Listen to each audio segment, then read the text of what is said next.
അങ്ങനെ എക്സാംസൊക്കെ കഴിഞ്ഞൊന്ന് ഫ്രീ ആയി. അപ്പോൾ നമ്മുടെ ക്രിസ്മസ് സെലിബ്രേഷനിങ് എത്തിയല്ലോ. അപ്പോൾ നമ്മുടെ സ്കൂളിലേക്ക് വേണ്ടിയിട്ടുള്ള സെലിബ്രേഷൻ്റെ ഒരു ഗെറ്റ് റെഡി വിത്ത് മീ ആണ്.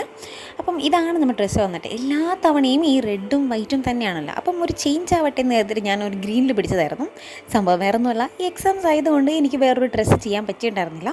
ഓരോ ഫംഗ്ഷനും ഈ സ്റ്റിച്ചിങ് അറിയാവുന്നുള്ള ഏക ഗുണമാണ് ഓരോ ഫംഗ്ഷനും ഓരോ ഡ്രസ്സ് ചെയ്യുക എന്നുള്ളത്.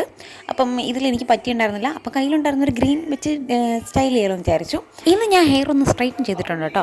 വല്ലാണ്ട് ഇങ്ങനെ ചുരുണ്ടിരിക്കുന്നതുകൊണ്ട് നോർമലായിട്ടും ചെയ്യാറില്ലായിരുന്നു. അപ്പം വല്ലാണ്ട് ഇങ്ങനെ ചുരുണ്ടിരിക്കുന്നതുകൊണ്ട് ഇന്ന് ചെയ്യാമെന്ന് വിചാരിച്ചു. അപ്പോൾ ഇതാണ് നമ്മുടെ ഫൈനൽ ലുക്ക് വന്നിട്ട്.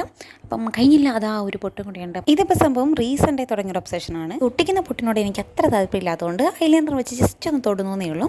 അപ്പം നേരെ സ്കൂളിലേക്ക് എത്തി. അപ്പം പിള്ളേരും എല്ലാവരും സെറ്റായിരുന്നു. അപ്പം എല്ലാവരും റെഡും വൈറ്റും ഡ്രസ്സിലായിരുന്നു വന്നത്. ഞാൻ മാത്രമേ ഉണ്ടായിരുന്നുള്ളൂ ഗ്രീന്. ഇതായിരുന്നു ഞങ്ങളുടെ കൊച്ചു ബിൽക്കൂട്. പിന്നെ ഇതാ ഇതുപോലൊരു സാധനം, ഇതൊരു കുട്ടിയുടെ ഇന്ന് മേടിച്ചാട്ടോ. നല്ല സംഭവം അടിപൊളിയല്ലേ.